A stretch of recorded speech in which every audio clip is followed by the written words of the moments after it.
예, 오늘부터 몇 주 동안 호세아서를 보겠습니다. 우리가 그동안 열왕기하 14장, 15장, 16장 이렇게 쭉 보면서 우리가 우시야 왕 그리고 여로보암 왕 북이스라엘 나라의 왕들을 좀 보았습니다. 이제 그 왕 시대에 북쪽의 이스라엘 나라에서 하나님 말씀을 전했던 예언자가 있었습니다. 그 예언자가 바로 호세아라는 예언자입니다. 그래서 열왕기하를 보다가 우리가 그 당시에 하나님 말씀을 전했던 호세아가 무슨 말씀을 전했는가, 그것을 우리가 좀 보려고 오늘부터 좀 성경 호세아서를 찾아서 우리가 방금 봉독해 드렸습니다. 이 성경이 이렇게 고다음 시대별로 이렇게 배열이 되어 있으면 우리가 이렇게 고생하지 않고 이렇게 성경을 보고 빨리 이해가 될 텐데, 우리가 들고 있는 성경은 시대별로 분리되어 있지 않고 주제별로 또 혹은 또 이 성경의 이 크기대로 이렇게 분류가 되다 보니까 이 호세아서가 이 앞쪽에 있어야 되는데 구약의 저 맨 뒤쪽에 가 있는 이런 모습들을 우리가 보게 됩니다. 그래서 될 수 있으면 우리가 성경을 읽고 이해하고 또 그 말씀대로 사는 것이 중요한 거니까, 그래서 우리가 이 성경은 좀 시대별로 재배열해서 말씀을 우리가 보게 되면 훨씬 빨리 이해가 될 줄로 압니다. 오늘 우리가 살펴보는 이 호세아서, 이 호세아서의 그 시대 배경이 1장 1절에 아주 잘 기록되어 있습니다. 우리가 성경을 보면 언제, 이때, 시대가 1장에 거의 다 기록되어 있지요. 물론 안 되어 있는 성경도 있습니다만은 이 호세아서는 1장 1절에 보면 남유다 왕국에서는 우시야, 그리고 이어서 요담, 그리고 요담의 아들 아하스, 그리고 아하스의 아들 히스기야가 이렇게 차례대로 이어서 왕이 세워지는 그런 시대에 저 북왕국 이스라엘 나라에는 여로보암이라는 사람이 왕으로 있었습니다. 그러니까 북왕국 나라의 이스라엘 나라의 여로보암이 왕으로 있을 때 저 남쪽 유다 나라에서는 왕이 많이 몇 번이나 바뀌었다, 이런 이야기지요. 그런데 이 1장 1절에 이 여로보암 왕은 북이스라엘 나라를 처음 세운 왕 이름도 여로보암입니다. 그래서 이름이 같아요. 그래서 이 이름이 같으니까 이걸 우리가 혼동이 되니까 구분하기 위해서 이 늦게 나중에 왕이 된 이 여로보암 왕을 여로보암 2세라고 그렇게 흔히 부르게 됩니다. 성경에는 그냥 여로보암으로 되어 있습니다만은 우리가 이제 앞으로 성경을 볼 때는 여로보암 2세로 제가 말씀을 드리고 여러분들이 이해를 하도록 그렇게 하겠습니다. 이 여로보암 2세가 북쪽 나라 이스라엘 나라의 왕으로 있을 때에 그 어느 때보다도 북이스라엘 나라가 아주 경제적으로도 부강했습니다. 경제적으로도 아주 잘 살고 정치적으로도 그동안 매우 많이 쿠데타가 자주 일어나고 이랬는데, 이 여로보암 2세가 왕으로 있을 때는 정치적으로도 매우 안정적이었고요. 그리고 국가적으로 국력도 매우 강했습니다. 그러나 안타깝게도 영적으로는, 신앙적인, 하나님을 믿는 신앙적인 면에서는, 영적인 면에서는 그 어느 때보다도 어두운 시대가 바로 여로보암 2세였습니다. 그래서 경제도 좋아졌고 정치도 안정되어졌고 나라도 부강해졌는데 문제는 이 영적인 문제, 신앙적인 문제가 이게 아주 타락한 시대가 여로보암 2세였다 하는 사실입니다. 여러분 2절을 한번 보십시오. 1장 2절에 보면 이 이스라엘 나라가 여호와를 떠나 하나님을 떠나 크게 음란했다고 말씀을 하고 있습니다. 그래서 이 여로보암 2세 때 이스라엘 나라는 하나님을 떠나 음란했는데 더 크게 음란해 있는 그런 시대가 바로 호세아가 하나님으로부터 말씀을 들을 때 북쪽 이스라엘 나라의 시대 상황이었습니다. 이때 이 북이스라엘 나라에는 하나님이 이 호세아라는 예언자와 그리고 우리가 나중에 보겠습니다만은 아모스라는 예언자를 하나님이 북이스라엘 나라에 하나님께서 보내셨습니다.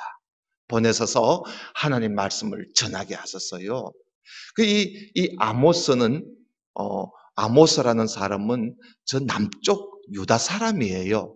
남쪽 유다 사람인데 북쪽에 와서 하나님 말씀을 전하고 이 호세아는 북쪽 이스라엘 출신입니다. 그 자기 나라에서 이제 말씀을 전하던 것이지요. 그 반면에 북쪽 이스라엘 나라도 이렇게 타락해 있는 시대에 남쪽 유다는 어떻게 했을까? 우시야, 요담, 아하스, 히스기야 이렇게 이어서 왕이 이어져 가고 있는 이 남쪽 유다에도 거기에도 뭐 별로 재미가 없었어요, 신앙적으로. 그래서 하나님께서 남쪽 유다 나라에도 하나님이 예언자를 보냈는데 누구를 보냈느냐 하면 우리가 잘 아는 이사야 그리고 미가라는 이런 예언자를 남쪽에 보냈습니다. 그래서 우리가 보면 이 호세아가 파송받았을 그 당시에는 남쪽 나라에는 이사야, 미가라는 예언자가 활동을 하고 있고 그리고 북쪽 이스라엘 나라에는 호세아, 아모스가 활동을 하고 이 이스라엘이라는 이 남북 이 땅덩어리 안에서 하나님께서 보내신 예언자가 4명이나 활동을 하고 있었단 말이지요. 이것은 우리에게 무엇을 의미하느냐 하면요. 이 하나님의 백성들이 하나님을 잘 믿고 신앙생활을 잘하면 하나님께서 예언자를 보낼 필요가 없습니다. 그렇겠지요. 제사장으로서 하나님 말씀을 잘 가르치고 백성들의 말씀을 잘 배우고 그리고 신앙적으로 하나님을 잘 섬긴다면 하나님이 예언자를 보낼 필요가 없지요. 그런데 이 남쪽이나 북쪽이나 하나님이 예언자를 이렇게 여럿이 보냈다는 사실은 남북이 모두 다가 하나님을 떠나서 크게 행음을 하고 음란하고 하나님의 말씀을 제대로 지키지 않고 타락했기 때문에 그래서 하나님께서 많은 예언자를 보내시게 된 겁니다.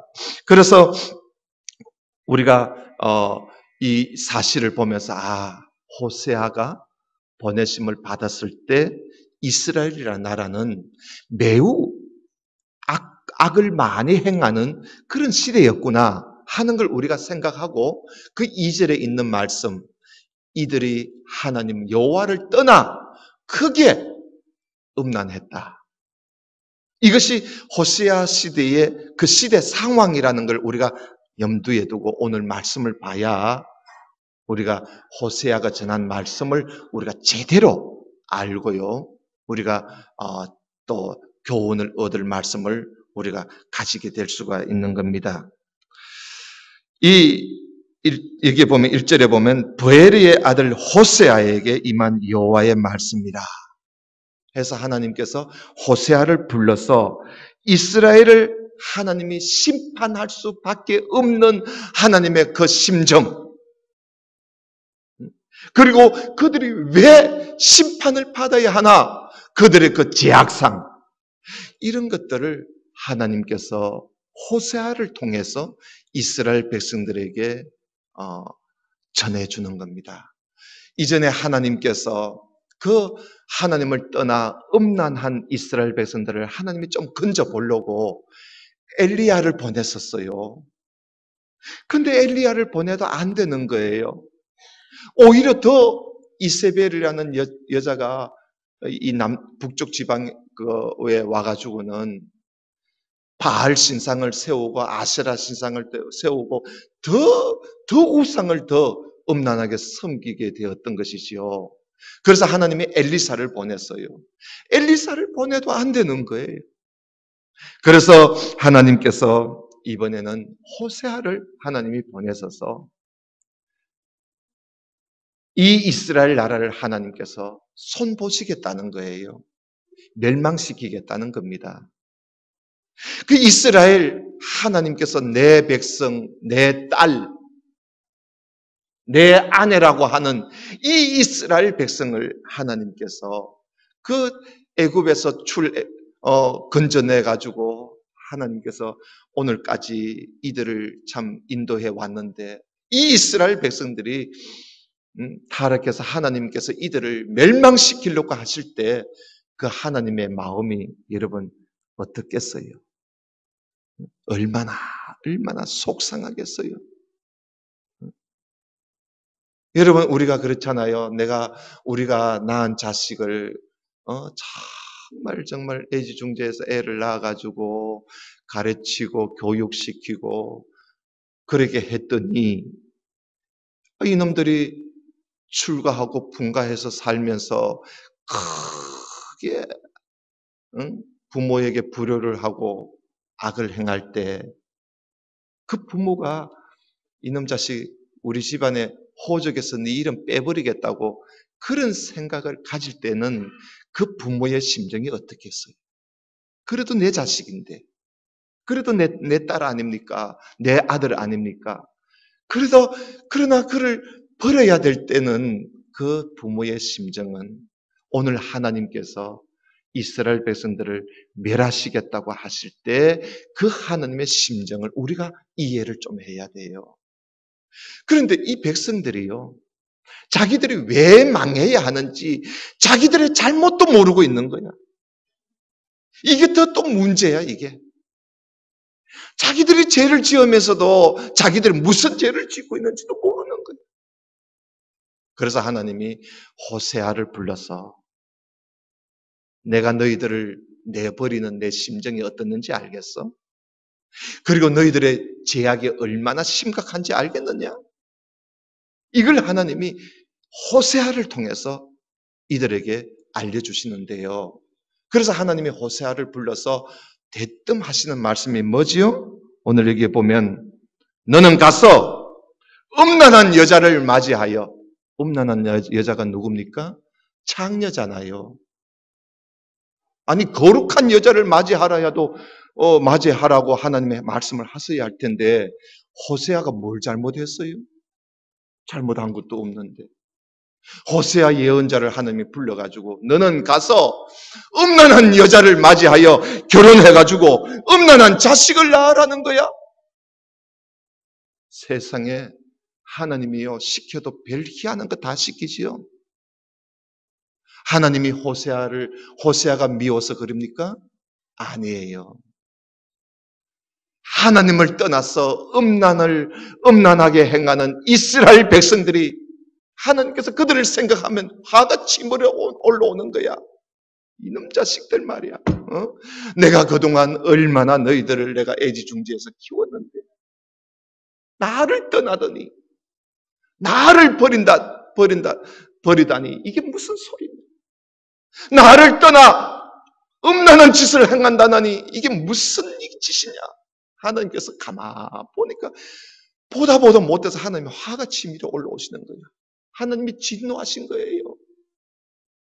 그래서 하나님의 그 진노를, 그 화를 호세아에게 퍼부어버리는 거예요. 호세아야! 너는 가서 음란한 여자를 취해서 결혼해서 음란한 자식을 낳아라. 그러시는 거예요. 왜요? 이유가 그 다음에 나오지요. 이 나라가 하나님을 떠나 음란을 크게 행하고 있다. 여러분, 하나님께서 이렇게 말씀하시는 것은 내가 너희들에 대해 나의 진노가 얼마나 큰가 하는 걸 하나님이 보여주시는 거예요. 그래서 호세아가 하나님의 말씀을 듣고 갔어요. 정말 음란한 여자를 맞이해가지고 결혼을 해요. 호세아가 수많은 여자가 있는데도 음란한 여자를 찾아서 만나 결혼을 했어요. 그리고 아들을 낳았습니다. 아들을 낳으니까 하나님께서 그 아들 이름을 하나님이 또 지어주는 거예요. 호세아야, 너 아들 낳았지? 그 음란한 아들 말이야. 이름을 이스라엘이라고 해라. 하나님이 이름을 짓게 했어요. 그 이스라엘이라는 이 이름은요, 가만히 보니까 그게 어떤 지역의 지역 이름이야. 아주 이스라엘 나라에 아주 비옥한 평야가 있어요. 비옥한 평야가 있는데 아주 비옥한 평야 중에 하나인 이스라엘이라는 평야가 있는데 그 이스라엘 그 평야 이름을 따서 하나님께서 아들 이름을 이스라엘이라고 하라 그랬어요. 이유가 왜 그렇게 했을까? 왜 숱한 이름을 놔두고 하나님이 이스라엘의 이름을 짓게 했을까? 그 이유가 4절에 나와요. 4절 한번 봐요. 4절에 보면 하나님이 아들 이름을 그렇게 지어라고 하면서 하시는 말씀이 조금 후니까 뭐 얼마 후가 될는지 모르겠습니다만은 조금 후에 내가 이스라엘의 피를 예후의 집에 갚으며 이스라엘 족속의 나라를 피하시겠다는 겁니다. 그날에 내가 이스라엘 골짜기에서 이스라엘의 활을 하나님이 꺾으시겠다는 겁니다. 그러니까 꺾어버리겠다, 없애버리겠다는 겁니다. 멸망시키겠다는 겁니다. 어디에서? 이스라엘이라는 골짜기에서. 그래요, 여러분, 이 말씀은요, 우리가 이미 우리 성도님들은 앞에서 말씀을 보았기 때문에 어느 정도 여러분들이 이해를 하실는지 모르겠지만 지난 역사를 모르면 이 말씀은 아무도 알 수가 없어요. 지난번에 말씀드렸지만 제가 다시 한번 간단하게 말씀을 드릴 텐데 이게 무슨 말씀이냐 하면요. 북이스라엘 나라에 여호람이라는 왕이 있었습니다. 여호람. 그러니까 이전에 여호람이라는 왕이 있었는데 그 여호람 왕의 아버지가 아합이에요. 여러분 그 못된 아합 봤잖아요. 그런데 그 아합 왕이 길랏 라못이라는 땅을 차지하려고 했다가 실패를 했어요. 그러니까 이 여호람 왕이 우리 아버지가 빼앗지 못한 길랏 라못 땅을 내가 빼앗아야 되겠다 하고는 군사를 이끌고 갑니다. 군사를 이끌고 가서 아람이라는 나라와 전쟁을 해요. 전쟁을 하는데 이 여호람 왕이 전쟁하다가 한 방 맞았어요. 활을 한 방 맞는 거야. 부상을 입었어요. 그래서 그 부상을 입어서 전쟁을 다른 장군들한테 맡기고 자기는 입은 그 부상을 치료하기 위해서 이스라엘이라는 땅으로 피신을 합니다. 그래서 이스라엘이라는 땅에서 피신해서 치료를 받고 있는데 그동안 말이죠. 하나님께서 엘리사를 통해서 예후라는 사람을 하나님이 세웁니다.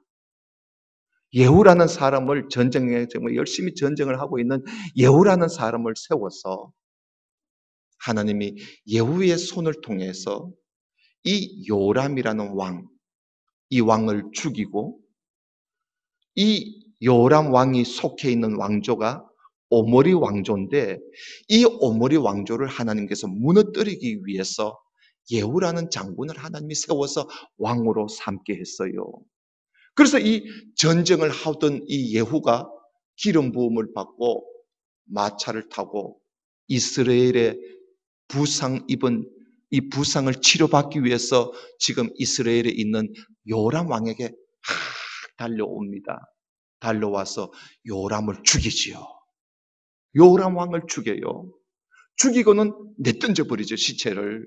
내던져 버렸는데 그 내던져 버린 그 땅이 어딨냐 하면 요람 왕의 아버지가 나봇이라는 사람에게 빼앗은 그 포도밭이었어요. 그 포도밭 옆에 그 요람 왕이 시체가 떨어지게 된 거지요. 이렇게 해서 오므리 왕조가 완전히 무너지고 예후 왕조가 이제 북이스라엘 아래에 들어서게 된 겁니다. 그러니까 사실 왜 이렇게 했느냐 하면 오므리 왕조가 너무너무 하나님 앞에 악을 행하니까 엘리야를 보내도 안 되고 엘리사를 보내도 안 되니까 하나님께서 예후라는 왕조를 하나님이 세워서 오므리 왕조를 완전히 무너뜨리고 예후 왕조를 들어서게 한 거예요. 그런데 이제 이 예후 왕조가 들어서서 이제 하나님의 참 말씀대로 나라를 잘 이끌기를 하나님이 바랬었는데 이들도 마찬가지로 오므리 왕조와 별 다를 바 없이 또 악을 행하는 거예요. 이 예후 왕조가 또 악을 행하는 거야. 그래서 하나님께서 이스라엘이라는 그 지역에서 흘린 그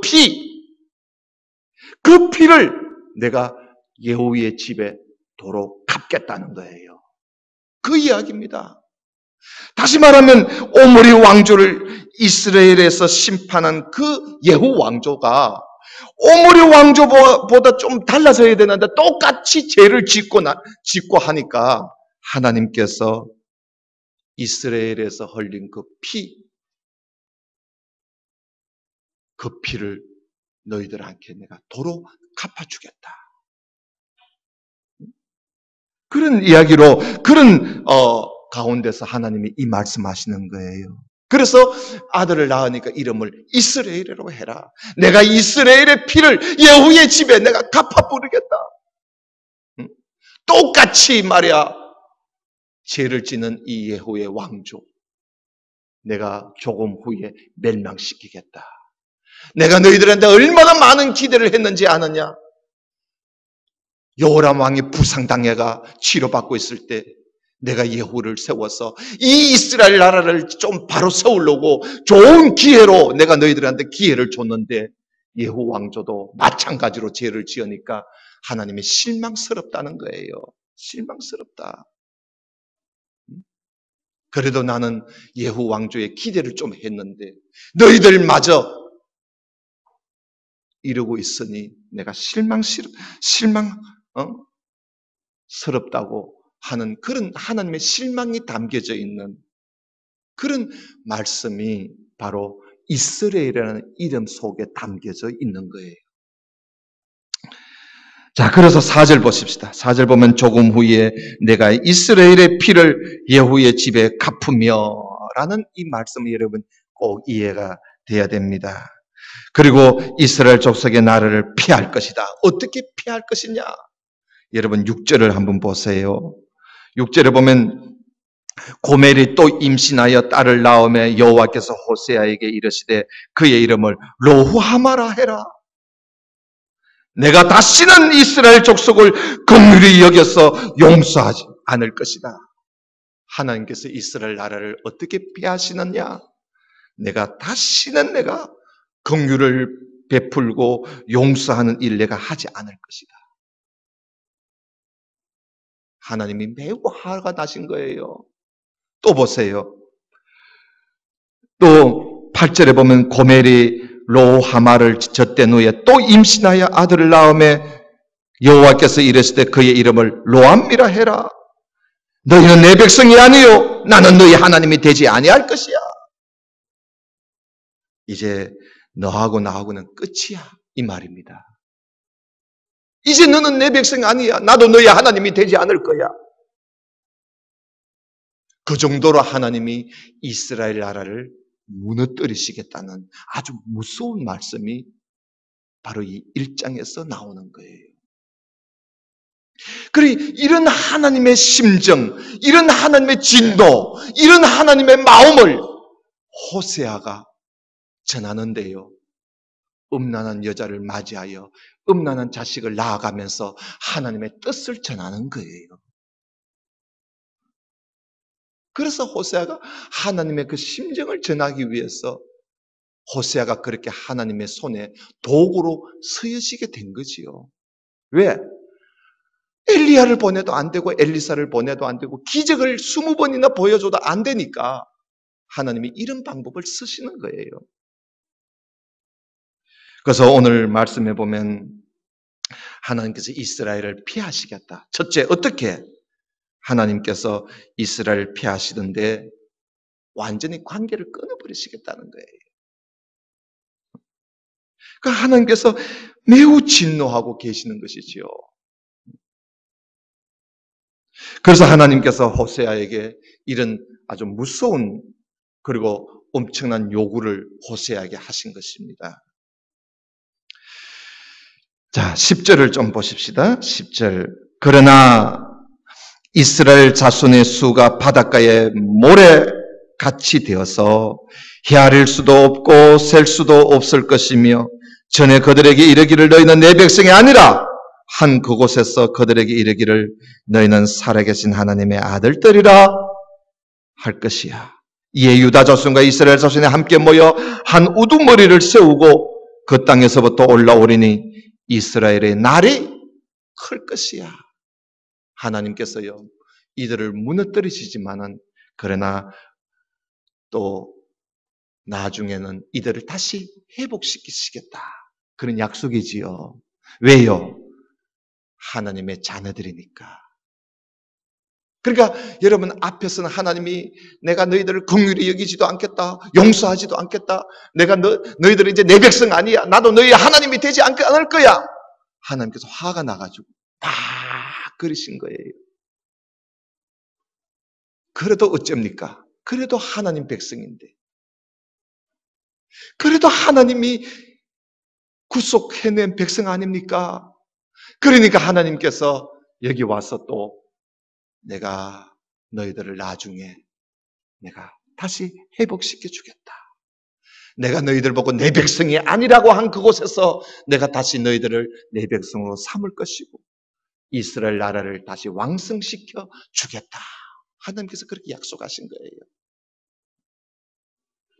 그래서 이렇게 하나님께서 언젠가 다시 조금 후에 너희들이 피할 것이지만 언젠간 또 다시 회복되게 될 것이라는 말씀이 1장에 있습니다. 그래서 2장을 보십시오. 2장 1절에 보면 너희 형제에게는 암미라 하고 너희 자매에게는 루하마라 해라. 이 말씀 뭐냐 하면요. 지금은 이스라엘이 하나님을 떠나서 크게 음란했기 때문에 하나님께서 크게 진노하셔서 그 나라를 폐하시고 관계를 끊겠다고 하셨지만은 그래도 하나님이 이스라엘을 포기하지 않으시는 거예요. 포기하지 못하지요. 그래서 하나님이 다시 돌아오게 해서 암마, 내 백성이다는 뜻이에요. 그 다음에 루하마, 내가 너희들을 다시 긍휼히 여기시겠다는 겁니다. 왜? 내 백성이니까. 그래서 하나님께서 이런 이들을 다시 회복시켜서 다시 암마, 루하마로 하나님이 회복시켜 줄 것을 약속하고 있습니다. 여기까지가 이제 1장의 이야기. 그 2장 1절은요, 사실은 1장에 이렇게 끝에 붙여줘야 이게 맞는 배열이에요. 자, 그 다음에 2장 2절을 좀 보십시다. 이들의 제약상을 하나님께서 호세아를 통해서 제약상을 하나님이 보여주는데 가만히 보면요, 꼭 우리 시대와 비슷해. 한번 보십시다. 자, 2장 2절 봐요. 너희 어머니와 논쟁하고 논쟁해라. 그는 내 아내가 아니요. 나는 이제 그의 남편이 아니라. 그가 그의 얼굴에서 음란을 제하게 하고 그 유방 사이에서 음행을 제하게 해라. 일단 음행을 버려라는 거예요. 그렇지 아니하면 음행을 버리지 않아. 하나님을 떠나 음란한 너희들이 그 음행을 버리지 아니하면 내가 그를 벌거벗겨서 그 나던 날과 같게 할 것이고 그로 광야같이 되게 하며 마른 땅같이 되게 하여 목말라 죽게 할 것이야. 회개하라는 것이지요. 내가 그의 자녀를 긍휼히 여기지 아니하리니 이는 그들의 음란한 자녀들임이니라. 그들의 어머니는 음행하였고 그들을 임신했던 자는 부끄러운 일을 행하였나니 이는 그가 이르기를 나는 나를 사랑하는 자들을 따르리니 그들이 내 떡과 내 물과 내 양털과 내 삶과 내 기름과 내 술들을 내게 준다 하면서 이들이요 자기를 사랑하는 자를 따르겠다는 거예요. 왜? 그들이 나한테 떡을 준다 했고 물을 준다 했고 양털을 준다 했고 삶을 준다 했고 기름과 술들을 준다 했다. 그 물질에 유혹돼가지고 물질에 미혹돼가지고 본 남편을 버리고 지금 음란한 짓을 하고 있단 말이지요. 여러분 오늘날에도 그렇잖아요. 세상이 너무 좋았어. 세상의 물질이 너무 좋아서 하나님을 버리고 세상을 따라가는 거야. 왜? 세상이 나에게 떡을 준다 했고 세상이 나에게 양털을 준다 했고 삶을 준다. 세상이 나를 먹여 살려준다 했으니 그런 하나님을 떠나버리는 거예요. 하나님께서 그것을 말씀하시잖아요. 그래서 하나님이 그래 한번 가봐라. 그들을 따라 한번 가봐라. 내가 가만두는 줄 아느냐? 그러면서 하나님이 6절에 이런 말씀을 하세요. 그러므로 내가 가시로 그 길을 막으며 담을 쌓아서 그로 그 길을 찾지 못하게 내가 할 거야. 한번 따라가봐. 내가 가만 놔두는 줄 아느냐? 이런 뜻이에요. 그가 그 사랑하는 자를 따라갈지라도 미치지 못할 거야. 그들을 찾을지라도 만나지 못하도록 내가 할 거야. 한번 따라가봐. 그들이 해주겠다는 거 너희들이 다 얻을 수 있느냐? 얻을 수 없어. 왜? 내가 막아버릴 거야. 그럴 때 너희들이 찾을지라도 만나지 못할 것이라. 그제야 그가 이르기를 아이고 내가 본 남편에게로 돌아가는 게 낫겠다. 그래서 온갖 세상을 따라 헤매고 돌아다니다가 안 되니까 그제야 아이고 본 남편에게로 돌아가는 게 낫겠다. 그때가 지금 형편보다 더 좋았어. 이러면서 너희들이 돌아올 때가 있을 거야. 그런 이야기지요. 그래서 여러분 이스라엘이란 이 백성의 본 남편이 누굽니까? 하나님 아닙니까? 하나님을 떠버리고 다른 신을 따라가다가 하나님께서 그들을 망하게 하고 따라가지 못하게만 하니까 그제야 실컷 두들겨 맞고야 아이고 하나님 섬길 때가 더 나았는데 하면서 본 남편에게 돌아온다는 것이요. 여러분 이 말씀이 뭘까요? 여러분 이 말씀을 가만히 생각해 보세요. 왜 하나님이 세상이 좋아서 따라가고자 하는데 왜 하나님이 막으십니까? 왜 가시로 담을 쌓아가면서 찾지 못하도록 만나지 못하도록 하나님이 왜 방해를 지킵니까?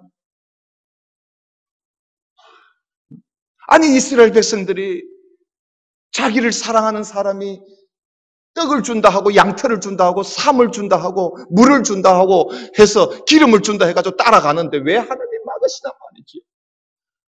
그래 가거라 하고 놔두지 왜 하나님이 또 따라가면서 그들에게 가시를 놓고 담을 놓고 방해를 지어가면서 만나지 못하도록 미치지 못하도록 찾지 못하도록 하나님이 왜 그렇게 하실까요? 그래서 결국 그들은 돌아오게 만들어버립니다. 하나님께서 왜 그렇게 하십니까? 하나님이 본 남편인 하나님을 버리고 갔지만은 하나님께서 속상하지만 나를 버리고 간 그 이스라엘 백성들이 속상하지만 그래도 나를 버리고 딴 남자를 좋아서 따라가는 그걸 생각하니까 하나님이 질투가 생기는 거야. 질투. 하나님의 질투예요. 그래서 하나님이 그 길을 방해를 지키는 거야. 질투. 하나님의 질투예요. 여러분, 하나님께서는요, 자기 백성이 하나님 외에 다른 것을 하나님보다 더 사랑하게 되면 하나님이 얼마나 질투하시는지 아십니까? 여러분, 이걸 우리가 알아야 돼요. 우리 하나님은 질투하는 하나님이에요. 질투하시는 하나님이에요. 그래서 때로는 우리가 엉뚱한 데로 가면 하나님이요, 못 가게 가시를 놓고 담을 쌓고 말이죠. 하나님이 방해를 치게 해요. 방해를 치게 해요. 왜? 하나님보다 더 사랑하지 못하게 하려고. 하나님보다 그들을 더 사랑하니까 하나님이 속이 상하는 거예요. 질투가 생기는 거야. 그래서 하나님은 방해를 치겨서 결국은 하나님께로 다시 돌아오게 만드는 거예요. 본 남편에게로 다시 돌아오게 만드시는 거예요. 그러니까 여러분, 괜히 하나님보다 더 사랑하다가 하나님을 질투하게 하는 그런 짓 우리 하지 맙시다. 하나님을 질투시키지 말자 말입니다. 우리 부부도 그렇잖아요. 괜히 남편을 질투하게 만들고 아내를 질투하게 만들면 부부 사이 재미없어요. 부부 사이만 재미없으니까 가정이 재미가 없어지는 거야. 괜히 질투심 일어나도록 하지 말자 말이지요. 어딜 가더라도 딴 남자 있더라도 못 본 척 해야지. 멋있는 남자 있다고 자기 남편 옆에 놔두고 자기 거기에다가 자꾸 눈을 돌리면 어느 남자가 좋아하겠습니까? 그러니 하나님께서 질투하시면요, 여러분, 사람의 질투하고는 비교할 수가 없습니다. 하나님의 질투는 참 무섭습니다. 하나님은 자기 백성이 하나님 외에 그 어떤 것도 사랑하는 것을 하나님이 용납하지 않아요. 용납하지 않습니다. 예수님께서 말씀하셨잖아요. 아버지나 아들이나 아내나 딸을 나보다 더 사랑하면 안 된다고 하셨어요. 성령께서도 우리가 세상이나 세상에 있는 그 어떤 것도 사랑하면 아무것도 얻을 생각하지 마라. 성령께서 그렇게 말씀하셨어요. 얻을 줄 아십니까? 가질 줄 아십니까? 어림도 없는 생각입니다. 하나님이 방해를 내겠습니다. 못하게 하십니다. 그 하나님의 질투는 무섭습니다. 왜 그렇게 하시는지 아십니까? 우리가 하나님의 자녀이기 때문에 그렇습니다. 우리가 하나님의 아내이기 때문에 그렇습니다. 하나님은 우리를 너무너무 사랑하기 때문에, 그래서 질투도 엄청나게 하시는 겁니다. 하나님이 우리를 얼마나 사랑하십니까? 자기 아들을 우리에게 주시기까지 우리를 사랑하십니다. 그런 사랑이 세상에 어디 있습니까? 자기 아들을 주기까지 나를 사랑하시는 하나님의 그 사랑, 그만큼 우리를 사랑하시기 때문에 하나님께서는 우리가 다른데 조금이라도 눈을 돌리면 하나님이 너무너무 속상해해요. 내가 너를 위해서 얼마나 해줬는데 네가 다른데 눈을 돌리다니. 아시겠어요? 그래서 하나님께서 이런 메시지를 전하기 위해서 호세아를 하나님이 부르시게 된 것이에요. 우리 모두 다가 하나님을 더 사랑하는 우리 모두가 되어야 할 것입니다. 여러분, 우리가 하나님을 질투케 하면 우리가 되는 일도, 우리가 할 모든 일들이 될 줄로 생각하지 마십시오. 하나도 안 됩니다. 하나님께서 호세아를 통해서 이스라엘 백성들에게 엄중히 지금 경고를 하고 있습니다. 한번 따라가 봐라. 따라가 봐라. 네가 따라가다 안 되면 나중에 네가 네 입으로 아이고 내가 본 남편에게 있을 때 그때가 좋았는데 하고 돌아올 때가 있을 거야. 한번 가봐라는 거예요. 우리 모두가 하나님을 제일로 사랑하는 우리 성도님 되시기를 주님 이름으로 축원합니다. 기도드립시다. 하나님 아버지 감사합니다. 오늘 말씀을 우리가 함께 보면서 하나님께서 우리를 얼마나 크게 사랑하시는지, 너무나 우리를 사랑하시기에 우리가 하나님을 떠나거나 아니면 하나님 외에 다른 것을 사랑하거나 아니면 하나님 외에 다른 것을 우리가 더 좋아하고 마음에 담기만 해도 우리 하나님께서는 매우 질투하시고 진노하신다는 사실을 우리가 오늘 보았습니다. 우리가 이 세상에 살면서 세상이 나에게 무엇을 다 준다 할지라도 그것이 하나님의 원하시는 길이 아니면, 세상에 어떤 사람이 나를 미혹해서 모든 것을 다 나에게 준다 할지라도 우리는 그 길이 우리가 살 길이 아니라는 사실을 알고 하나님만을 사랑하고 하나님보다 더 사랑하는 것이 우리에게 어떤 것도 없고 오직 하나님만을 사랑하며 사는 그런 우리 모두가 되어서 하나님을 진노케 하지 않고 하나님을 질투케 하지 않고 하나님의 은혜와 사랑 속에서 평화를 누리며 사는 우리 청도 중앙교회 모든 권속들과 오늘 이 자리에 있는 우리 모든 성도들이 다 되게 해 주시옵소서. 예수님 이름으로 기도드리옵나이다. 아멘.